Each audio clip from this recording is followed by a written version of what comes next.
Welcome back to the Win with Dice podcast, a podcast featuring members of the Win with Dice team. I'm Calvin, and I'm joined here by Ramon. Hey guys, if you're new to the podcast, this is the Win with Dice podcast all about tabletop RPGs, running them, playing them. Calvin and I like to take a casual approach to GMing and all that kind of fun stuff, and so we like to share our stories of the games we've run and games we've played in. So you guys feel like you guys want to jump in the hobby, go for it. And if you feel like you want to be a GM, you can listen to us ramble about our games, so you could pick up some cool tips and tricks to help you out. Yeah, we take a casual approach to running games to hopefully make it not so obfuscated and not as intimidating to hop on the other side of the screen. Yeah, definitely don't have to be perfect to have some fun. Oh, no, not at all. So this week, I want to go over a Pathfinder session that I recently ran, as well as, if we have time, there was some interesting discussion about using combat maps versus theater of the mind for running combat and tabletop RPGs that I thought would be interesting for us to talk about a bit. But of course, before we get into all of that, we got to get to the most important part of the show, the Win with Dice Weekly GM Tip of the Week. Yes, the Win with Dice Weekly GM Tip of the Week, brought to you by Ramon. So I recently watched a video from another channel called MapCrow. MapCrow does like a bunch of like hand-drawn maps essentially. Like he just kind of goes over like the process of doing it, and also gives like tips and all that kind of stuff too. So he's actually a pretty cool channel. But I watched a video about he gave advice about factions, and I know that we talked about factions before, and we definitely have touched upon like the Matt Koval video about factions. But I, as a GM, like I think I try to use fractions pretty well, but sometimes I think I get kind of stuck in like the tropiness of it. But for the tip of the week, here's just like, I'm gonna give a summary of what he's pretty much talked about. Like factions themselves, they don't actually want power, wealth, or violence. Those are just means to a goal, right? And it means to change. So for them to like affect the world. So it's like, even if it's like, you can even translate that to your bad guys, right? Like your bad guys don't just, I want power. It's like, no, they want power to do X, Y, and Z, or to ensure X, Y, and Z, or whatever, right? So that kind of getting to like, power is the means to whatever the actual goal is. Factions are more of like collections of NPCs versus like dudes who dress the same. Right. And like, they do have an impact on the world at large, right? That's why the factions like this, they can put their collective efforts into doing it. And what you want to think about is like the 3 questions that he posed. I think it was like based on like a scene, like from a director. Like if your director is like, why does the scene need to exist? You have to answer these 3 questions. So it's like, who wants what from whom? What happens if they don't get it? And why is this happening now? So like, the evil cult wants the beautiful princess to sacrifice to their god, and if they don't do a sacrifice to their god, they're gonna get eaten by their god. And why is this happening now? It's because the final piece of the puzzle, the princess was like, just turned 13 or something. I don't know, something weird and fairy tale like that. And like, that's like a good example of like, well, that's like a really quick example of like a faction of a bunch of cultists, and how that kind of like could help you kind of flesh out your world a little bit more and give the players like, something a little bit more substance towards like, what factions are like, dealing with these factions. Yeah, it gives. I can see that like expanding the motivation of your NPCs and your NPC groups, giving them an ends for the means they're seeking. I think that's good advice. Especially like there was also something that I've heard a bunch of times from the How to Be a Great GM channel of just somebody wants something badly and is having trouble getting it, which I think also applies in terms of like just knowing a character's motivation, but then expanding on that here. With what are the ends that they're looking for, like just adding the motivation to your factions. I think that's probably good advice. I'm just checking out this channel. I see they also have a world building writing prompts video that looks interesting. So I'll have the factions video linked below if you want to go check out this Map Crow channel. Mm-hmm. Yeah, that's your tip of the week, folks. Ask if you're making a faction, ask those 3 questions, and you'll probably make something pretty good. Yeah, you could probably also apply those to scenes as well, I would think, since that's like what they're for. I think those 3 questions are like really, really good for role playing in general, right? Like making an NPC and like, having like, for that interaction. I think for bad guys especially, because like I think that motivation for bad guys always kind of gets lost in the I'm evil. Yeah. For no other reason than just like they just want to be a bad person. Just kind of a jerk. Yeah, he's just kind of a jerk, right? But there's a reason. Like nobody just wakes up being like, I'm gonna be a jerk. It's like it's a little bit more nuanced than that. I guess unless you're like an evil god of evil, and that's how you be more a god. You just have to make everyone evil and do evil things. Oh yeah, I mean, even that's like yeah. Even that has subtlety. There you go, folks. Okay, well, hopefully you can apply that information, and be sure to go check out that video.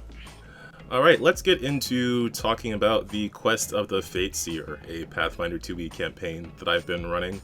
It took a break for a while,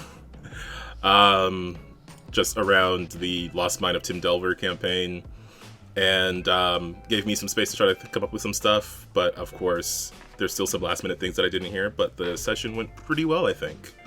So this is a game involving a very small party, relatively. Last time it was just 2 players, our dwarf by the name of Delorfek, and a human by the name of Solo. Ramon, you also have a character in this game that people would know as Baruth, the half-orc. But you couldn't make it, so it was just Solo and Delorfek for this game. And the the game is essentially an escort quest.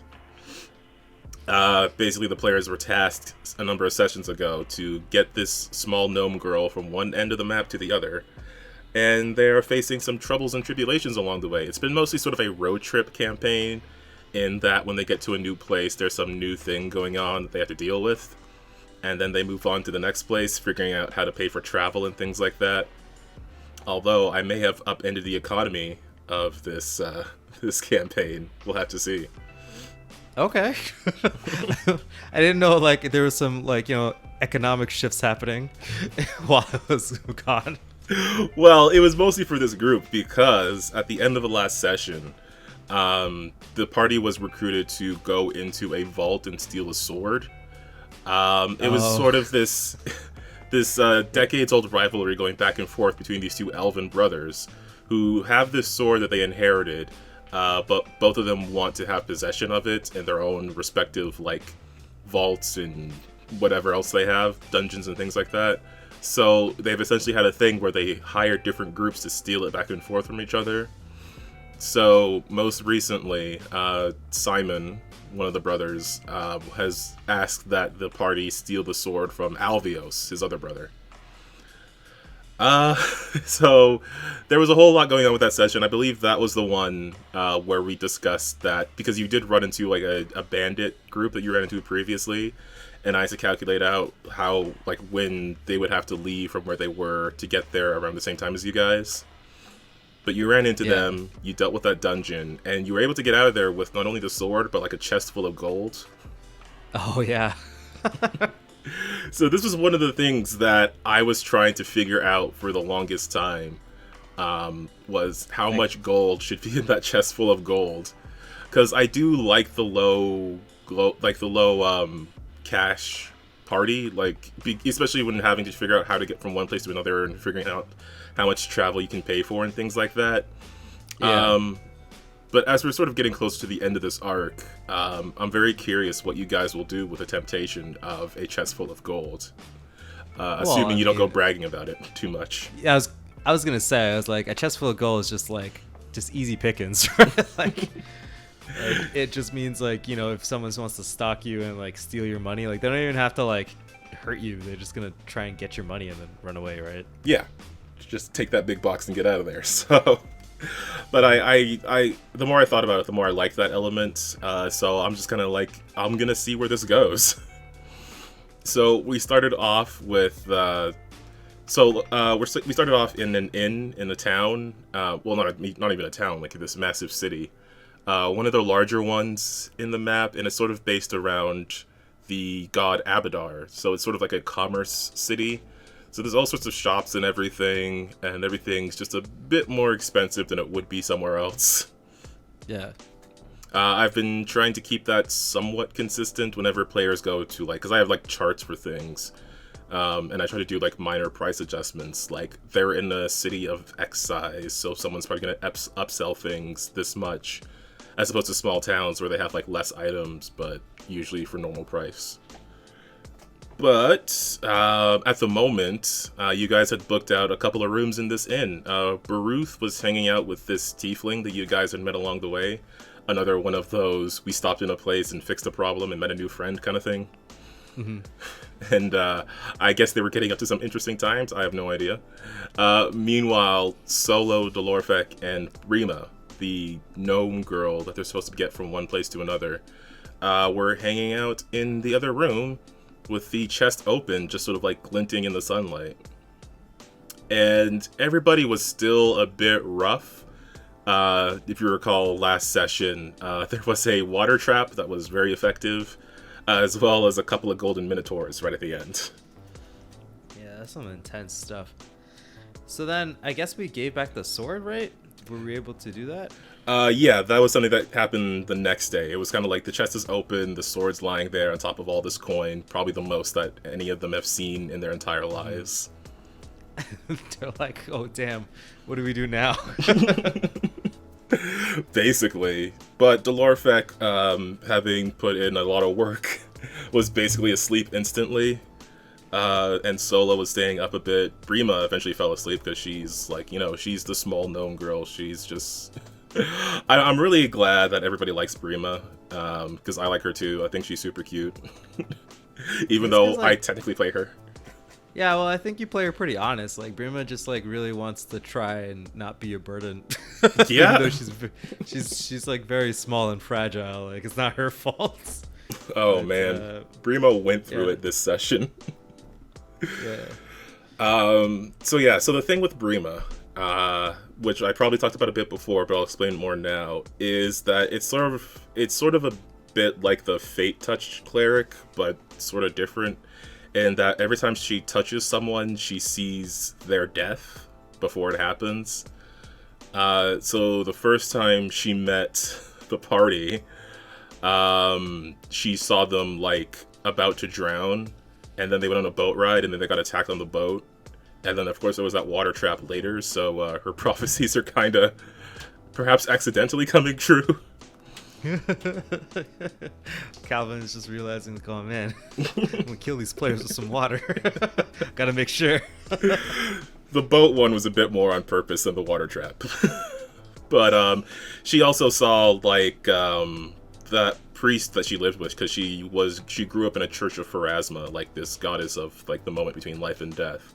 And she saw his death before it happened, and several other ones, like just people that they've met along the way. Your previous character, Keely, who I think was a champion of Nethys. I forget his class, if it was cleric or champion, but it was based on Nethys.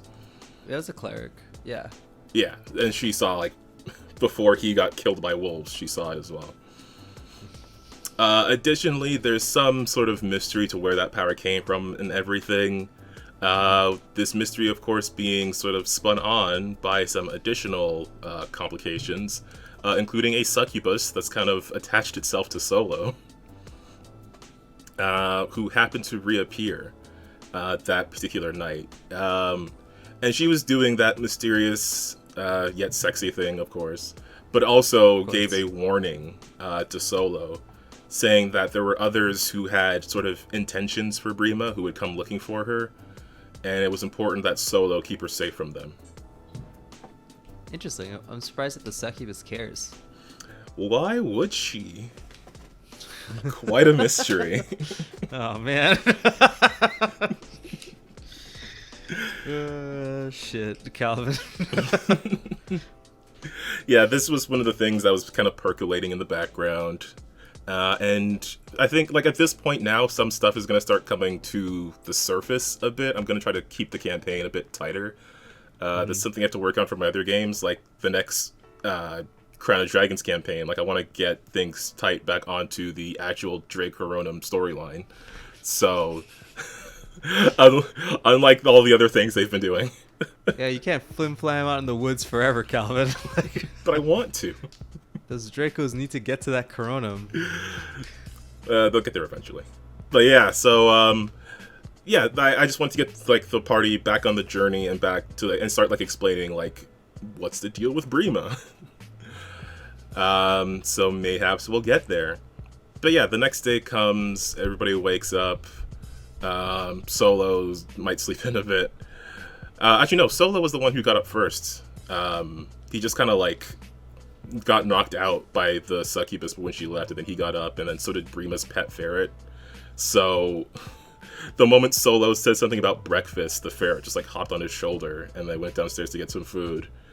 Delorfek got up, grabbed like a handful of gold from the chest, and then went to buy the most expensive meal he could. Nice. There was one person that took notice of them, but Delorfek just like stared them down until they left. Oh, true. So who knows where that's going? Man, everyone's just gonna get robbed. Maybe. More money, more problems, man. That's how it is. So, because for some reason chicken has become a theme of the food in this campaign, Solo like basically had nuggets, and Delorfek had like a whole rotisserie chicken to himself. And then the tiefling Koyel arrives, and she was just curious about like, hey, where'd you guys go last night? You came back like super beat up, super exhausted, and wet for some reason. The explanation that they gave was that they stole a sword, or rather stole back a sword, evening some things out. Koyel tried to press further about like what their plans would be, but got very little answer. I wonder if the party doesn't trust her for some reason. I don't know. She's probably all right. Probably. So yeah, eventually they did go back upstairs. Brima was looking for her ferret when they got back up there. Delorfek was getting a bit of gold madness. It was described as. Nice. So yeah, they got cleaned up. And then there was a moment that I don't know if I should have run it by you first, but we'll see. So they went and got cleaned up. Everybody did. And then Delorfek kind of burst into the room that Baruth and Koyel took, because they were going to go like return the sword and say, hey, we got the job done and everything.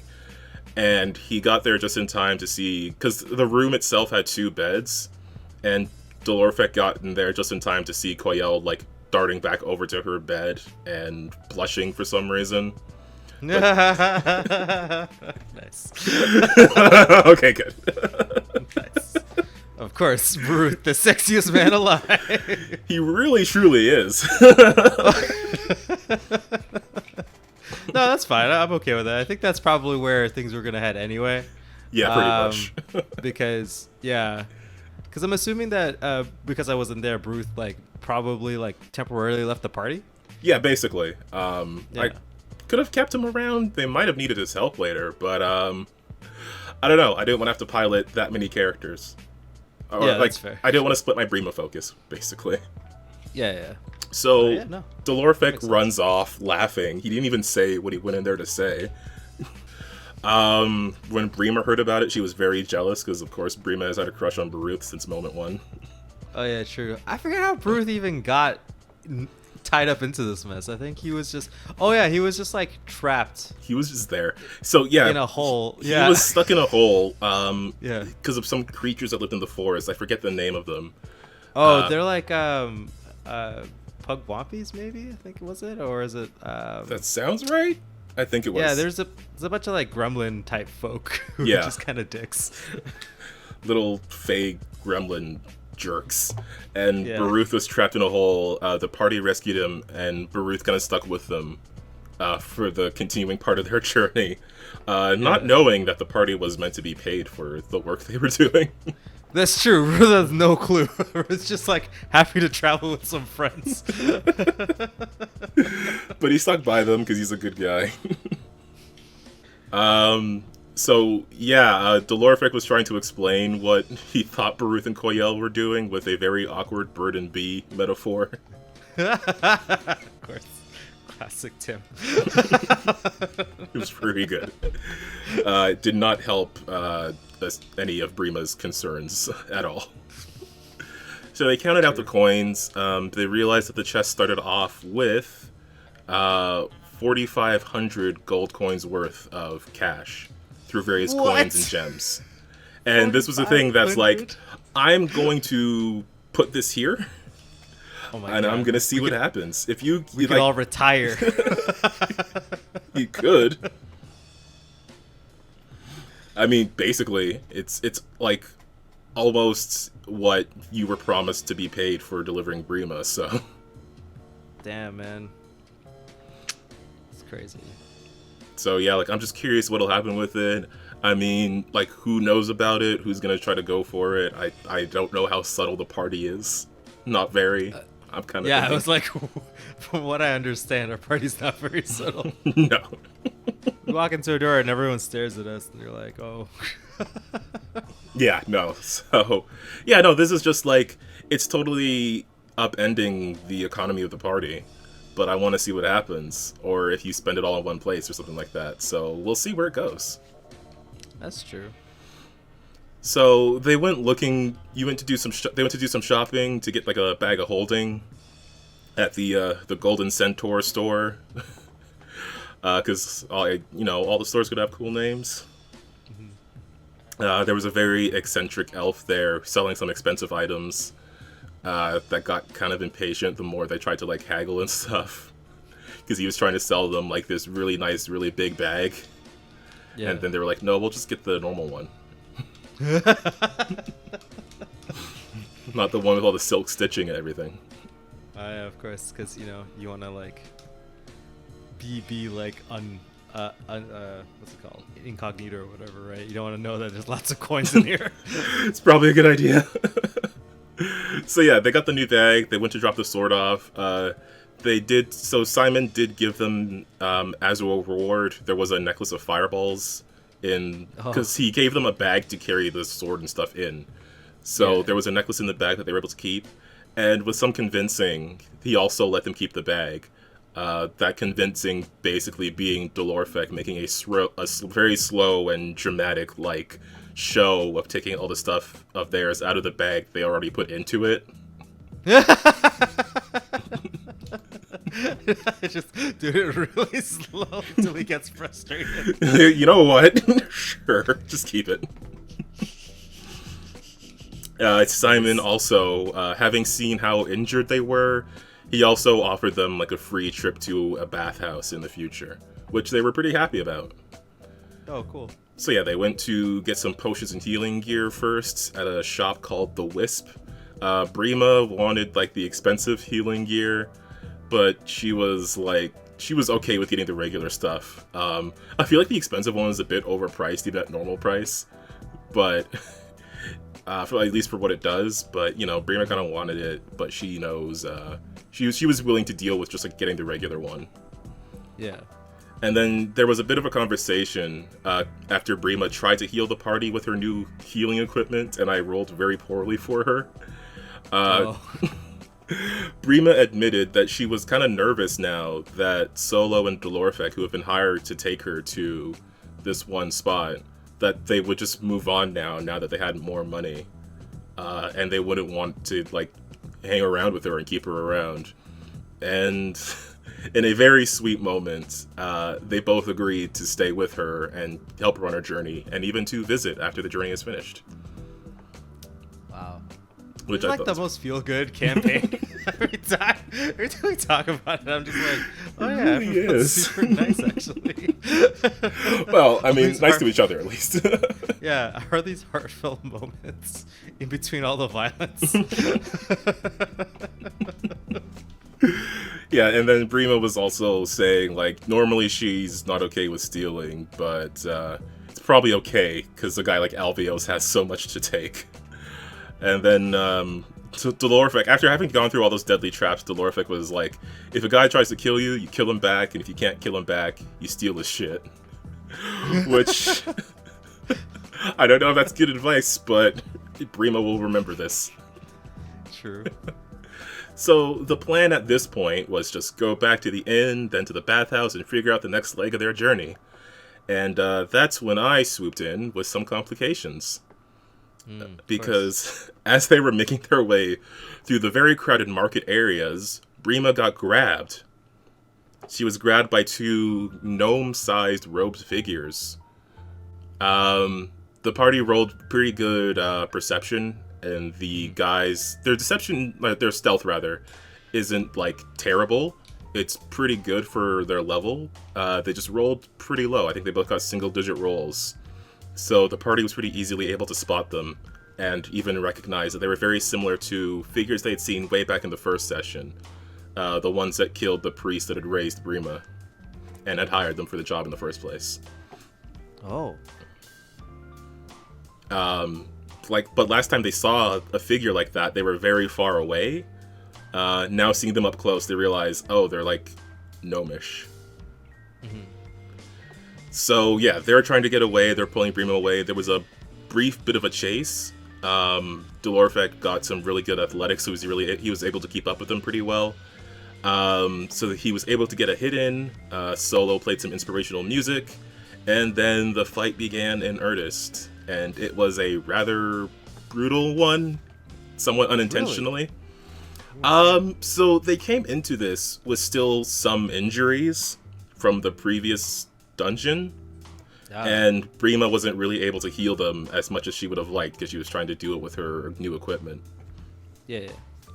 And then she kept getting interrupted when she wanted to heal. Well, I mean, she did get to do some healing in combat, but it started off with some magic missiles from Solo, and then these guys, these like robed zealot figures, they're basically anti-Brimas, and that they have similar spells, but they're also strong. So something Brima does a lot is cast magic weapon on Dolorfic's weapon. However, these guys were casting it on themselves, and then using their I think it's like smite ability or something like that. I forget the name of it, but it gave them like bonus damage by sort of implanting a spell into their attacks. Mm-hmm. So they were doing some pretty brutal damage because they were hitting pretty well. They were doing like 2d8 plus 4 with a hit, and then they would also put like a harm spell in there, so it was another like d6 or something like that. Yeah. So like a lot of dice being thrown at the players. Yeah, it was another d8. So yeah. Oh, jeez. 3d8 plus 4, Calvin? Really? Look, they're fine. They're all really? right. On the average? You know how much that is on the average? They were fine. Calvin, that's 16 damage, Calvin. 16 damage. They lived. Off of one hit. What if they crit, Calvin? What if they crit? Look, they're dead. What are we, like, level 3? Like, come on, man. No, they're okay. They're okay. Jeez. I mean, they're fine. But yeah, so it was a pretty brutal fight, especially with Brima getting pulled away so far. So yeah, one of them struck Dolorfic. Brima was able to heal that damage, and because I did bump him up to level 4. Brima got a new ability to infuse like radiance into a person she heals, so they do a bit more damage. And then Dolorfic landed a crit, and it was at that moment where I was like, oh, okay, they'll be fine. There's some decent damage output on both sides here, so the party will be totally fine. And Dolorfic also used group coercion to sort of frighten both of the enemies. I wasn't sure if Intimidate worked that way, but it worked fine for the situation they were in, so I just had Dolorfic roll against their will DC, and then one of them like crit failed that, I think. So one of them was frightened 2, the other was frightened 1. But these guys also have an ability, Swear Vengeance, I think it's called, where after they see an ally take damage, they'll do more damage to the person who actually does that damage. They get like a. So you're doing like. Oh, it's a true strike. Sorry, not more damage. Oh, it's a true strike. Yeah. Okay, so you're doing like an automatic like.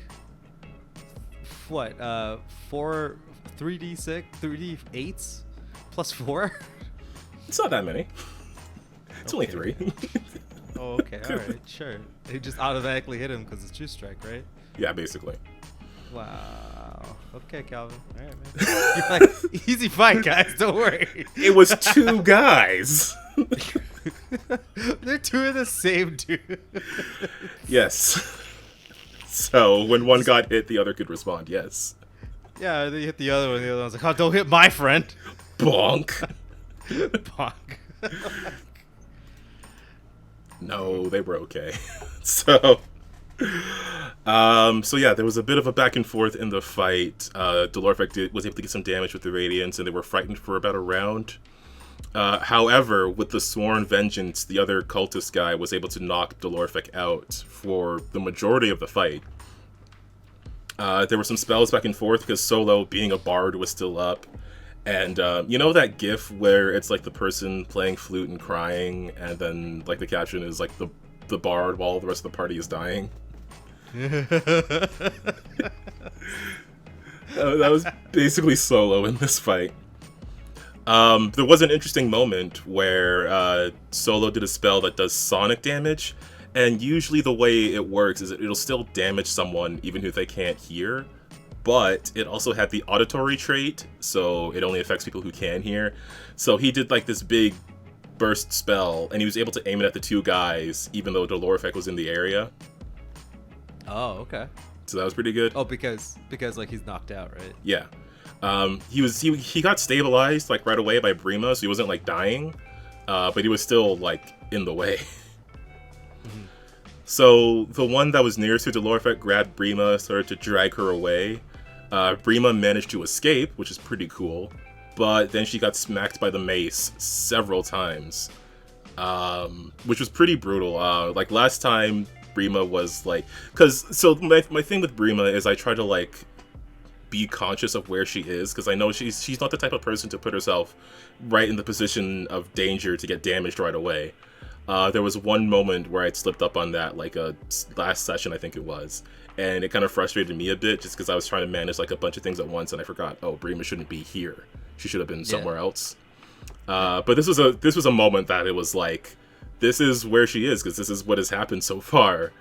So yeah, Brima, who I hate hitting, ended up getting hit quite a bit. I think she had like 8 hit points by the end. Oof. But she stayed on her feet. She's tough, tougher than she looks. Even dealing with that channeled smite. So she summoned a spiritual weapon. She missed her first attack, but on the next round she was able to stab the guy. Again, so what I like to do is whenever someone lands a killing blow against an important enemy, is I'll ask the player to describe their final blow. It's basically me stealing "How do you want to do this?" from Critical Role, where players will describe like how they end the final enemy. So at that moment, I then had to describe how I wanted to end that enemy. And I don't know. I always feel like I don't want to take the spotlight away from players to put it on NPCs. I feel like there's a lot of DM advice out there that says don't do that. But I think if players like an NPC enough, it still feels like a victory for the party anyways. Yeah, definitely, especially with Brima, like, because Brima is like the center point of the party, right? Yeah. And, like, everyone's really heavily invested in Brima's well-being and stuff. So like seeing her like succeed, it's like basically we all succeed. Yes, exactly. That's my secret tip for the week. Not all DM advice applies to every situation all the time. Yeah, I mean, not all advice always works in every situation. Yeah, if players like an NPC enough, then there's no like spotlight on them that isn't like on everyone else as well. Mm-hmm. So yeah, Brima was able to stab this guy with his spiritual weapon, fulfilling the vision that she had when the guy grabbed her. Brima always knows, man. which I thought was pretty sweet. And then, so Brima got some new spells when she leveled up, so now I'm kind of like taking Brima could be like the craziest assassin, like, just thinking about it. Because, like, if Brima touches the person and she doesn't see that she killed him, then something's gone wrong and she should leave. The plan didn't work. That would be useful for an evil Brima. Oh man, is that why people want Brima? I don't know. To turn into the most deadliest assassin. That'd be pretty funny. Yeah, you don't know what Brima knows about herself. It's true. I mean, I think it would be kind of a cool kind of like worst case scenario, like darkest universe kind of deal, right? Or darkest timeline. It's like evil Brima. I mean, it would be really fun. It would be pretty fun. I can't wait till like years from now you do like a time skip and like Brima grows up. Pretty cool. Maybe I will. You don't know. Sure. So yeah, this was me taking the training wheels off of Brima a bit. Because she cast a spell. I believe the spell is called Bone Shaker. She cast it at the remaining guy, doing some pretty significant damage to him. I didn't write it down, but I remember it being quite a lot for what the spell was. I'm looking at my history and I'm trying to go back to it. Yeah, she did 3d8 damage with the spell, so she ended up rolling like 19 damage on the guy. Nice. And yeah, this was sort of starting to reveal like the real limits of Brima's power, why that succubus is interested in her, why these guys were trying to get to her. Who knows what it could be? And then, yeah, so the last guy, he was trying to figure out who to hit, Solo or Dolorfex. Solo seemed like the most obvious threat in his range, and Solo was fighting with his short sword. Brima got Dolorfex back on his feet with a heal spell. And at this point, the guy was like surrounded by the party. He was very injured. Everyone was back on their feet. And he said, if my master can't have her, then no one can. And he fired a Divine Lance at Brima, one of his last few spells. And instead of healing, Brima casts Magic Weapon on Dolorfex's weapon. And I've kind of been stretching how Magic Weapon works. I've just been using it to bump up the weapon regardless of whatever it already has, because I think that's more interesting. Yeah. And then Dolorfex just knocked this guy out, but kept him alive for interrogation. Nice. And then at that point, that's when the city guards arrived. Very late, not very helpful at all. Several rounds into combat. Those guards, why are you even paying them? Exactly. It was like 6 rounds, so it was like almost like a minute of combat. Yeah. But yeah, they showed up and surrounded everyone, and that was the end of the session. Everybody's pretty beat up. But they survived and they have a guy, so we'll see how it goes. We'll see what the guards do. First off, since now I gotta go to the police station, get interrogated, be like, why are you killing people in the streets? What's happening? Who is this person? Fortunately, it was already busy, so there's plenty of witnesses. But also, they gotta deal with whatever this is. True. Well, at least you have a bunch of money. Yeah, I mean, they don't have it on them. Yeah, but Bruce is there. He is at the end, so yeah. Maybe if he catches wind that his friends are in jail, he'll just go and bail them out. I hope so. And yeah, that's where we're at. I'm very excited to I have a bit of a sense of the arcs in this. I actually when we started playing this, because I like to play a theme song before the beginning of the game. Previously, I was using a bardcore version of the Last of Us theme, just because it's basically an escort quest. Yeah. But last time I used a bardcore version of the opening for JoJo Part 3, the first part of it, where they're on their journey. Yeah. Now it's like the one that we all want. How we really see what Calvin's world's like. Yes. Basically, Stardust Crusade. That's really what it is. It's just a journey. It's a strange journey. Strange journey. It's a weird journey. Prima's weird journey. Yeah. Cool. Yeah. No, that's awesome. I mean, I think that Bruce might actually leave the party personally because like Keely was there, was added on because you needed some help with the combat, right? Yeah. Keely was just like protecting his hometown. Yeah. Yeah. And then, you know, I think Bruce, if he's not gonna get paid. He doesn't actually know why anyone's traveling, right? They just need to get Brima there. He doesn't really know why. He doesn't really want to know. Yeah, that's pretty much it. I think he knows where they're going. I don't think he definitely doesn't know about anything about them getting paid, but he knows where they're going. Yeah, and like now he has like a new girlfriend and like and a bunch of money, like, and like I think there was like talks of like going to like this like a fighting tournament. Yeah, there's a fighting tournament, and then there was another thing that the tiefling wanted to go and do. Oh yeah. She wanted to go to an observatory. Observatory, that's the word. Yeah, For. and so, like where they are on the world map, those things are both east of where they are currently. So like, if they were gonna split up, this is the point where it would happen because the party's going north. I think that like that definitely happened, but whenever we actually leave this town, I think that's when Bruce is gonna split. So I don't know if I might play another character. You're welcome to. I mean, I just like playing these revolving characters on like Delorphic and Solo's journey to get Brima to a place. I'm just like the extra side character who only shows up for a season and then leaves. I'm like the Piccolo. I'll just show up and like die or just like get beat up and leave. Yeah, no, he'll go do his own thing, and maybe he'll come back. I did have a fun moment some time ago in the Crown of Dragons campaign, bringing back up player characters and NPCs. So maybe Baruth will show up again.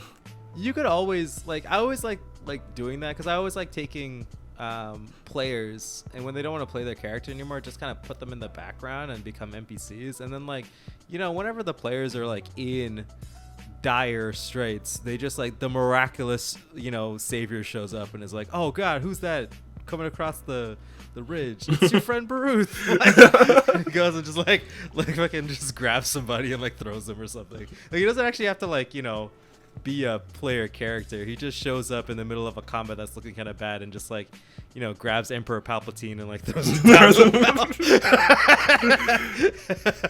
mountain. He's like, don't worry, nobody messes with my friends. Mayhaps he will. I mean, I don't mind having that hanging around, rolling around there.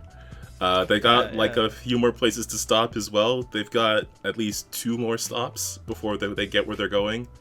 So we'll see what they do. They can either like stop at one extra place or take a long journey through a forest. So I'll see what they choose to do. But yeah, that's where they're at the moment, and I'm very excited. Like the reason I got part of the reason, other than just being a JoJo theme, part of the reason I wanted to use that song is because it's like there is a point in, I don't know, is this spoilers? Slight spoilers. There's a point in part 3 of JoJo where there's a point in part 3 of JoJo where the theme song changes because there's a significant change in the story. And I know what that's going to be, and I have the second theme song lined up because there's another hardcore version of that as well. And I want to get to that because it's been in my head just for so long. I want to actually get it out there. And yeah, I mean, like I'm excited to get there. I'm excited to like explain a bit more details about this character, who's been a mystery this entire time. Hopefully everything comes together in an interesting way. Nice, yeah. I mean, I'm excited. I think that like I want to see the conclusion of this pretty badly. I really want to have the conclusion of this campaign specifically, and like hopefully everything works out with Brima, and like Delorphic and Solo can like retire on a beach somewhere. I'm assuming that's what they want to do or whatever they want to do. I'll see. But it'd be cool because then you could say I finished the campaign. This is because it kind of feels like this should have been like a little bit of a one-shot kind of deal, which stretched over like years. I don't know. I mean, like, I'm trying not to add too much, but I feel like this thing could spiral very easily.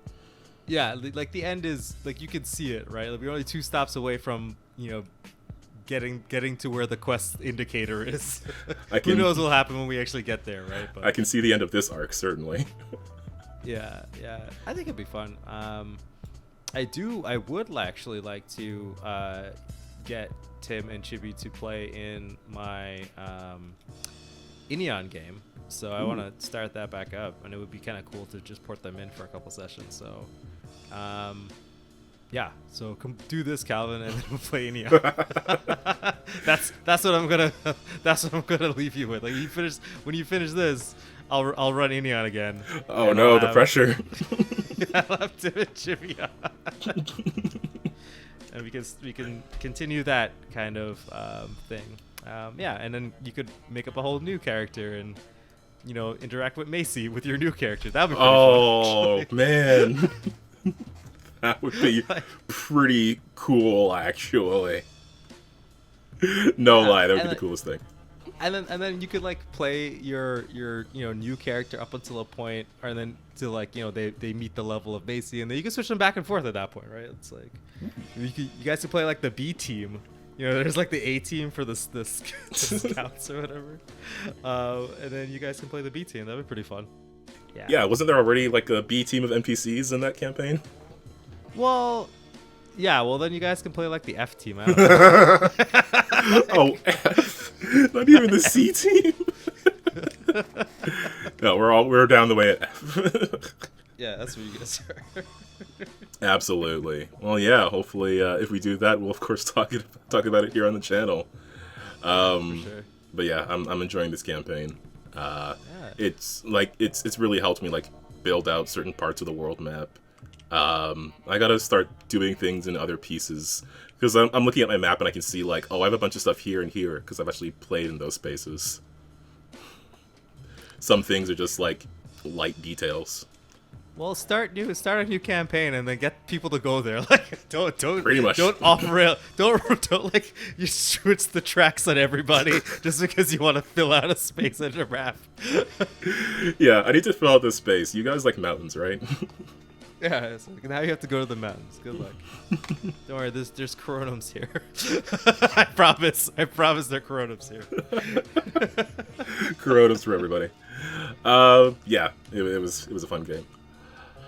All right. So there was another thing that I wanted to get into a bit. Sort of a discussion that I had seen on Twitter that I got into just a smidge. It was just a comparison of like Theater of the Mind and combat maps. Just like a comparison of the two.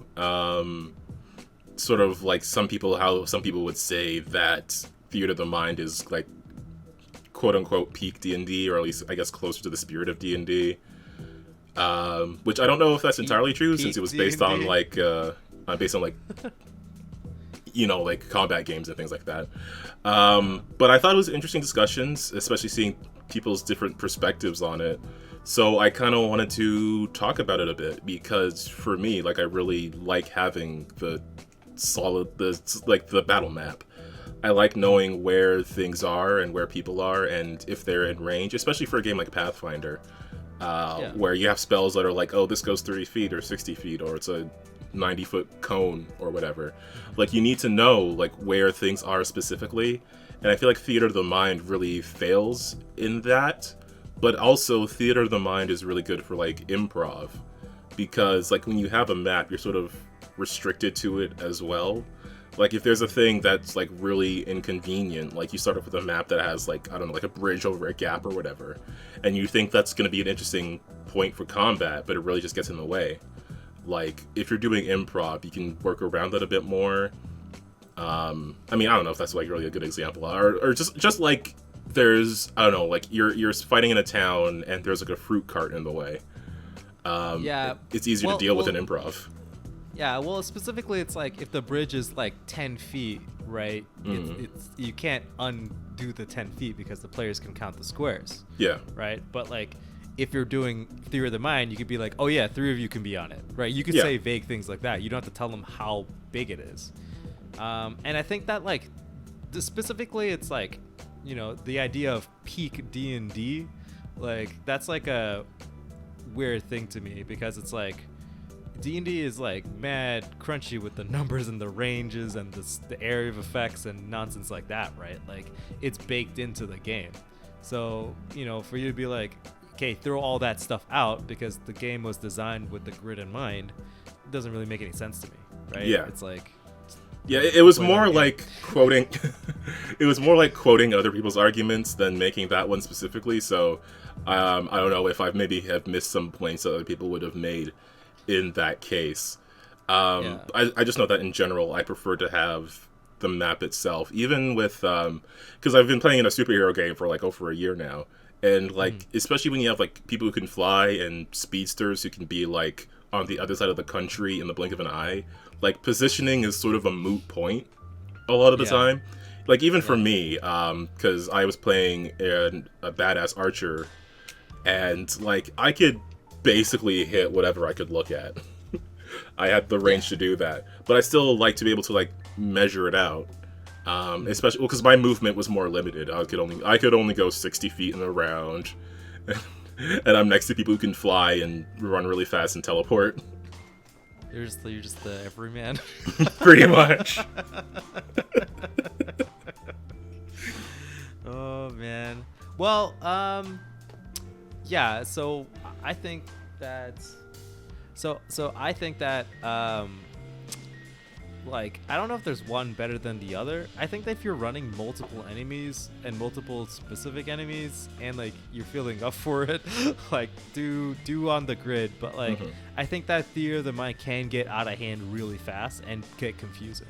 Yeah. And it depends on like the terminology used. Like you got to figure out like how do I explain to my players like distance and like where you are and stuff like that. I mean, you could do like a simplified version where it's like instead of being like Theater of the Mind, you could have like your minis out still, but have like areas, right? But that are just like vaguely named, like bridge or like boxes or warehouse or, you know, rooftop or something like that, right? Right. So like your players at least know if they're on the rooftops, what could happen to them, right? I think that's the thing. It's like it's like with the grid, it's very clear what's happening and everyone's on the same page. In Theory of the Mind, if someone mishears something or like doesn't remember because there's so much going on, then that's the problem, right? Like, yeah. I thought that like Theory of the Mind worked really well for one of my fights. It was in the pirate campaign, and when you guys were fighting, I think his name was Falzor or something. Yeah. I remember Falzor. Yeah, right. Annoying so bomb guy.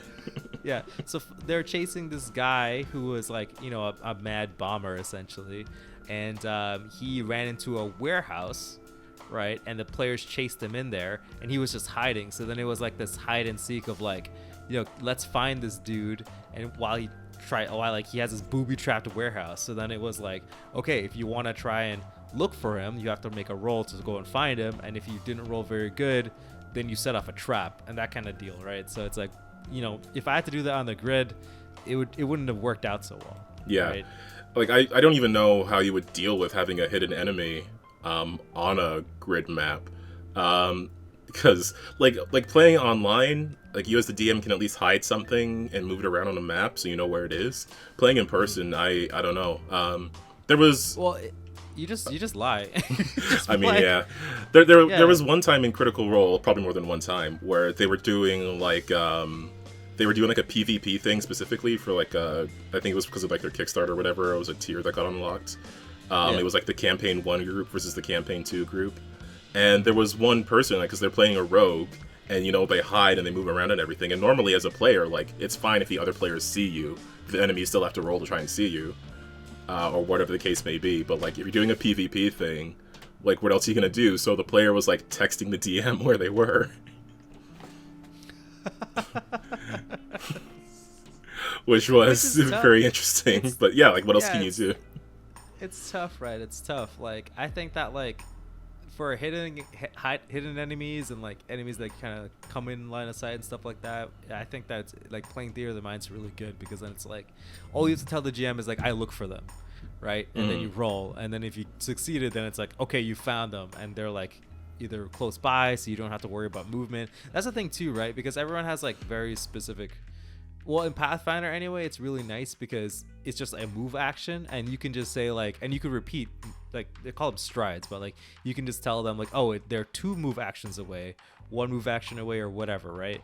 So then, you know, you can tell the players how many actions they can spend to get to wherever they want to do. Yeah. Or whatever they want to do. And that works for something, like, more arbitrary, like a chase, maybe, but, like, some characters are just faster than others, like... Someone can move 25, someone can move like 45.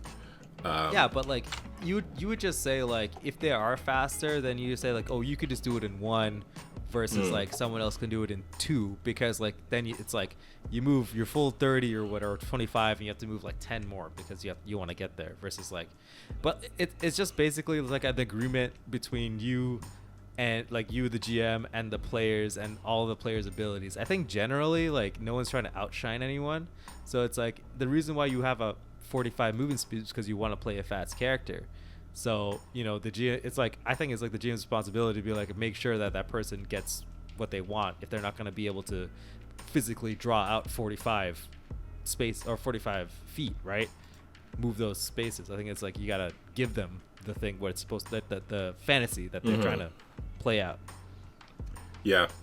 It also, I think one of the points of discussion was also how much narrative freedom there is, and how it sort of leans more towards the DM than usual, and how players really have to put more trust in the DM than they already usually do. But to me, it was like, I mean, if you're already playing a game with someone, like, you should already be trusting them to be like fair and accurate about it. I think communication is also an issue there. Yep. Oh, no, go ahead, Cal. Oh, no, I was just saying, like, communicating, like, not only trusting the DM to be accurate about it, but the DM being able to accurately describe what they're seeing in their head to other people, so they're all on the same page. Yeah.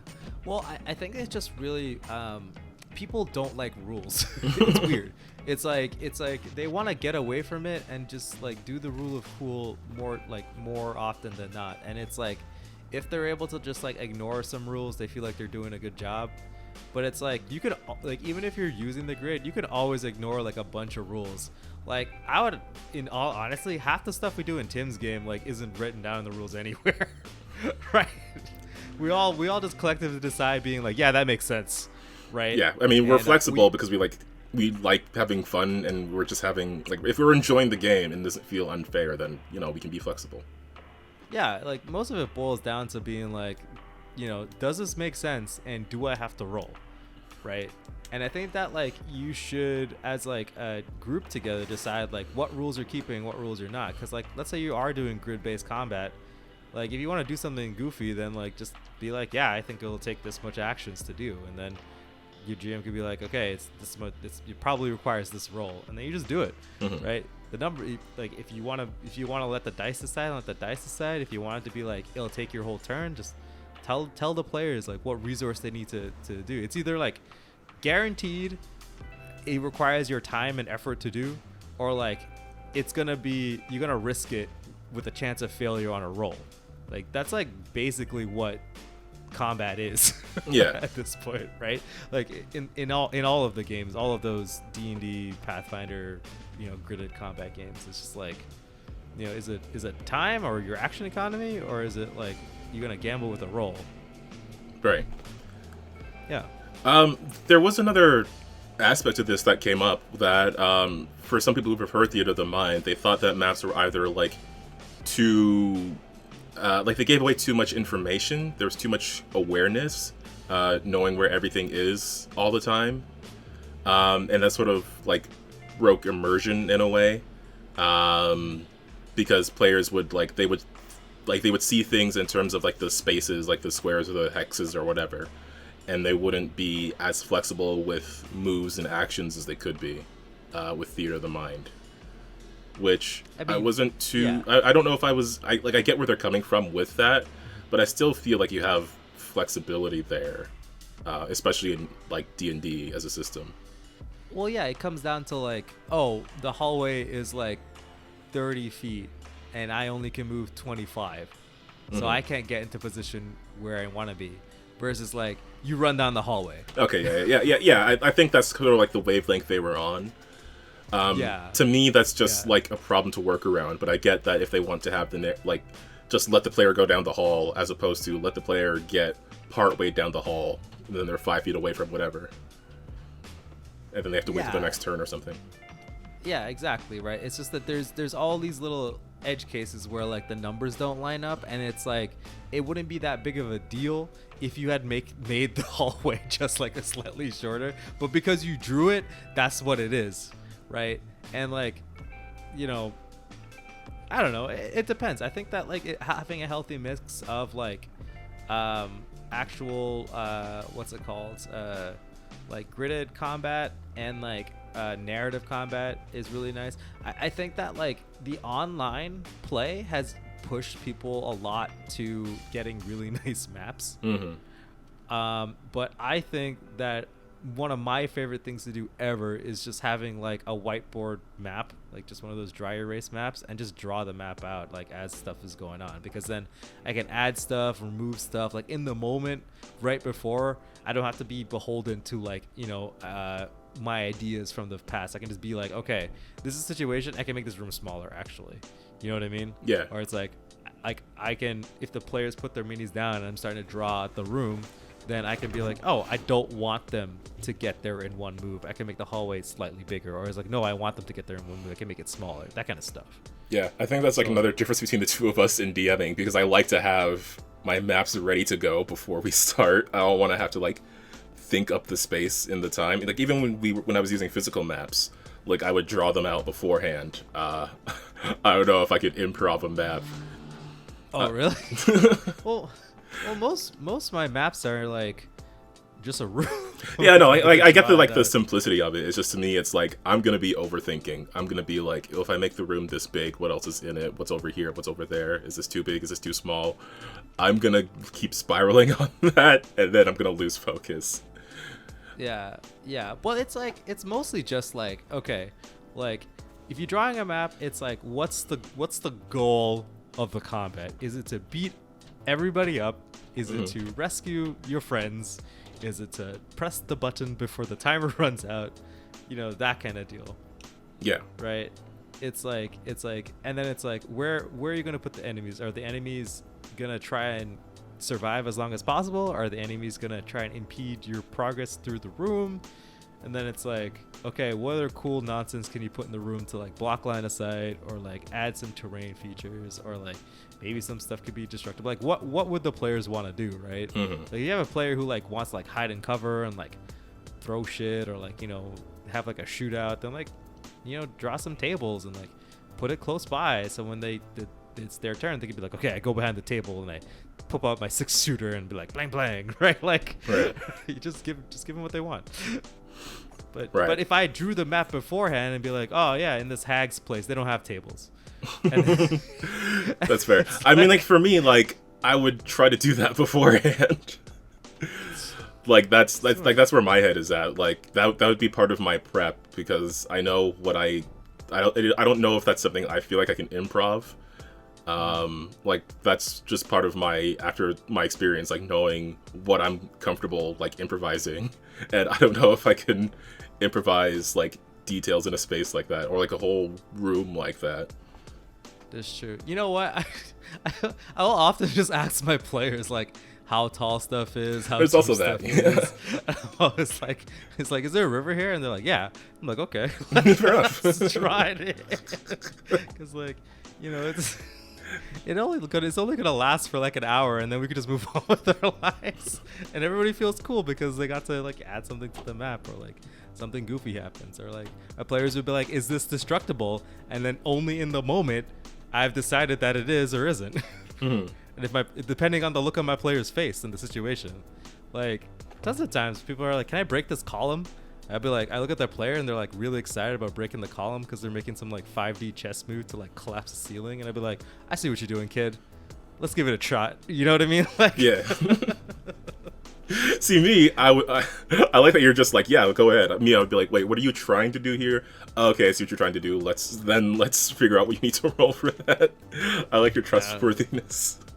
Yeah, man. I'm like, okay, this is. I often even just move to like narrative consequences. Like, I think during the our pirate campaign, when Helen was being rescued by stealth team. Stealth team, quote unquote. Oh no, are they SWAT team? I guess they would have been SWAT team.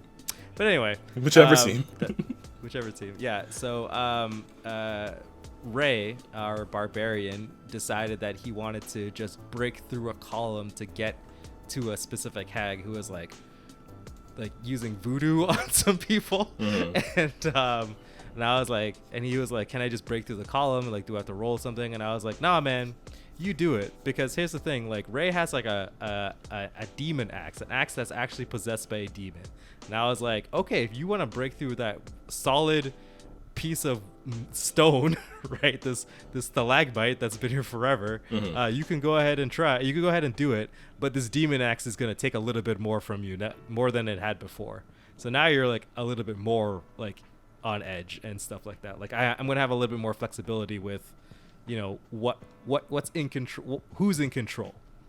Because right. You know, how else are you gonna do it? So you could just do stuff like that. You know, it doesn't have to always be like a like roll of a dice or a skill check or something or an attack. You could just be like, okay, you can do it, but this is what's gonna cost you. Yeah, I think that works out a lot for actions that like a map might not have had in place already. Yeah. I don't know. What I thought was really interesting is how many people were talking about like maps breaking their immersion.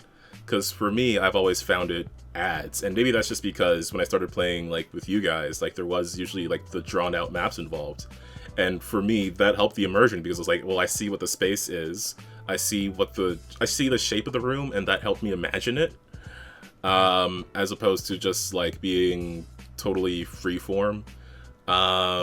I thought that was an interesting topic because it's just like a different perspective, right? Like that's what I thought was so interesting about this conversation. I'll try to link the original tweet below so you guys can go check it out. Just because it has so many different perspectives and things that, you know, like I'll admit I hadn't thought of like in terms of like accessibility as well. Like some people, like they're not going to be able to see the maps like at all or like very well, so Theater of the Mind might work better for them. But for some people, like they might not have like the focus for Theater of the Mind and other things like that. So having a map where they can quickly reference and see where things are might work better for them. Like it's like in terms of accessibility, like that's going to depend on the table as well. Yeah, that's for sure. I like the situation, right? If it's like a frantic like situation where it's like, you know, a lot of like, and you want to keep that sense of like you don't know what's gonna happen, right? Then do Theater of the Mind. But if you want to have like a scenario where the players are prepared, you know what I mean, going in there, then draw it out. Like I think it's like it's really it'll reward the players for thinking ahead, right? And it'll give them like that kind of stuff. Like you can even have that be, you know, part of like you want to like I should say this is like I don't know where I'm going with this, but I want to just highlight the what Tim did for his Foundelver game. Where he just drew out the entire map of the mines of Foundelver and put us at one point, and he was like, figure it out. Right. In that instance, we had total clarity of where everything, like how large everything was, and he would, you know, obviously he would expose the map as we progress, but like we can see, like we can just take your tool and draw and see like how big this map is. Yeah. Right. So, you know, that's like a good way of like, you know, having the players like have like a map ready and not break immersion, because like we kind of understand how big a mine is, and like it also got us excited because we're like, what the hell is in here? It's so big. Like, yeah, like I don't know how else you would do something like, because it's essentially a dungeon crawl, and I don't know how else you would do something like that other than having the map. Like I can't imagine like that being entirely theater, because there's like specific rooms in there and specific ways to get there. I would think that it would take away actually from the experience, because it's like you couldn't really get a grasp of how large this thing actually is. Except Tim showed us, like, physically, like he showed us. He didn't tell us. He was like, "This is it." And you know, we're all like, "Oh my god, it's gonna take us days to just get around this place." There's also things like the scale of the combat to consider as well. And like, even just like having like gridded sections and then narrative sections, like theater of the mind sections, like especially for like a big long drawn out combats, like it's kind of the idea of like, you fight in a stage and then there's like a cutscene fight with like a quick time event, and then you go back to like a standard fight kind of deal. Even a trap can be more of a narrative thing. True. Yeah. Like something might not need you specifically to be, well, some are like you need to be on this space specifically, but some it's like, especially like the water one, like I didn't have a map for that. It was just like I knew how high it was, and I knew how much people would sink if they tried to swim, but I didn't have like a specific grid map for that. There was also another interesting point that is something that I try to deal with as well, is like if maps cause railroading, in that like if you prepare a map for a specific thing, do you have to nudge the players in that direction?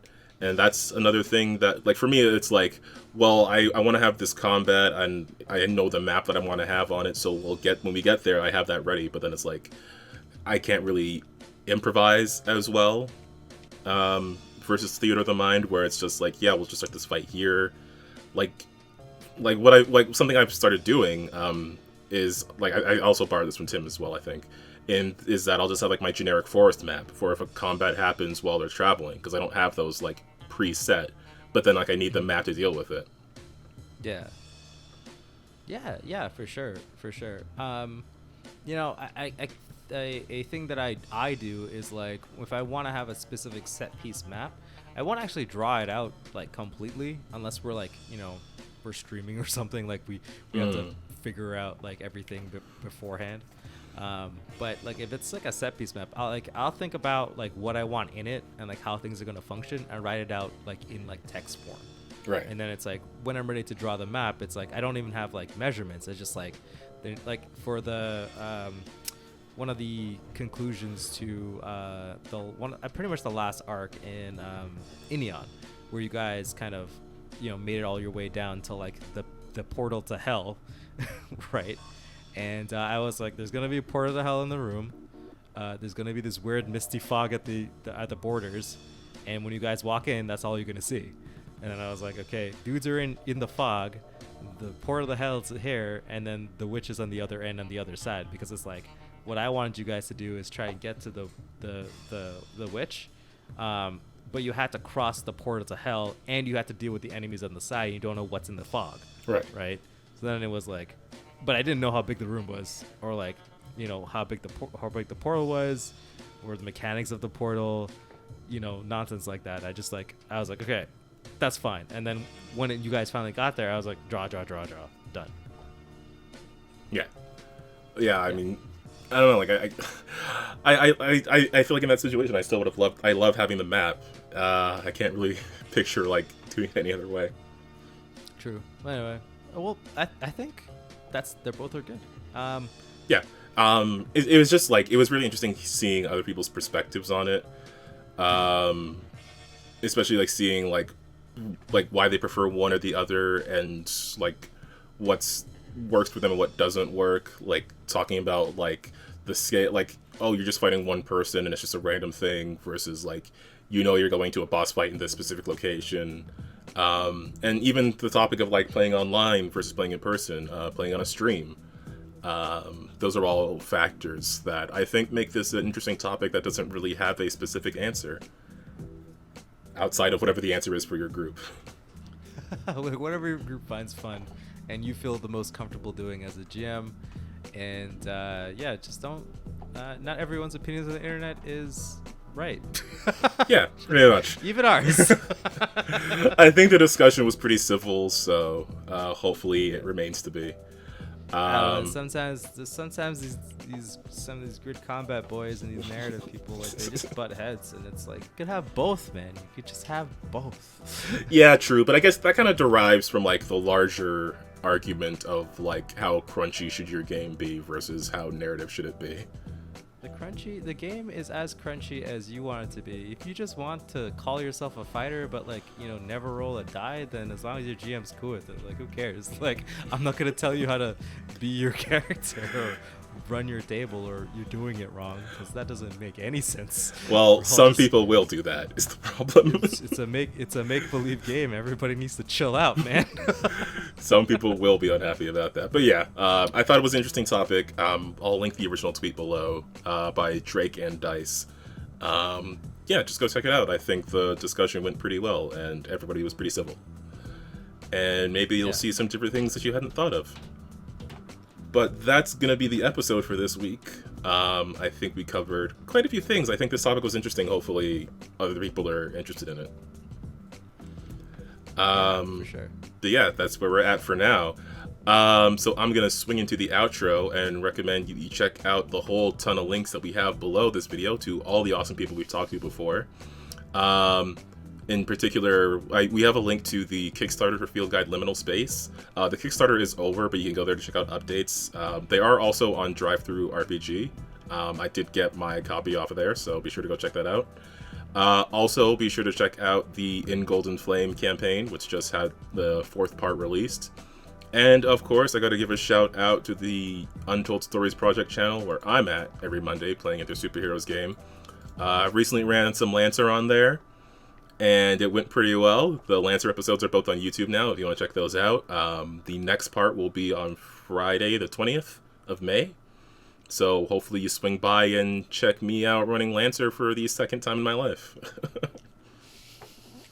Hopefully there's going to be more Lancer for Ramon in the future. Yes, hopefully there will be. Nice. I would love the irony of running Lancer over there and then Mutants and Masterminds on our channel, but oh my god, everyone would be so mad. I actually do have a Mutants and Masterminds thing that I've really been wanting to do.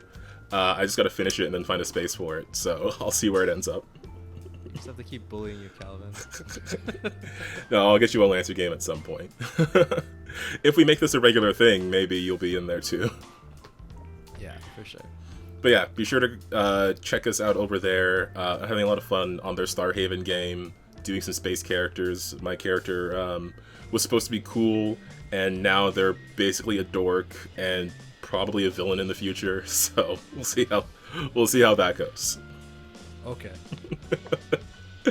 But yeah, check out those links and everything. And I think that's about it that we have to say this episode. Ramon, you got anything else to add? Nope, that's it. Hope you guys have fun in your games. Yeah, definitely. Go enjoy your games and let us know how they go. And also check out our gaming streams. I forgot to mention our gaming streams, but you've seen them. So yeah, why not drop a comment below about any sort of, if you prefer maps or theater of the mind. I think that's an interesting topic, and I want to see what you think about it. But however you like to play, just remember to keep on winning with dice, and we'll see you next week. Yeah, see you guys.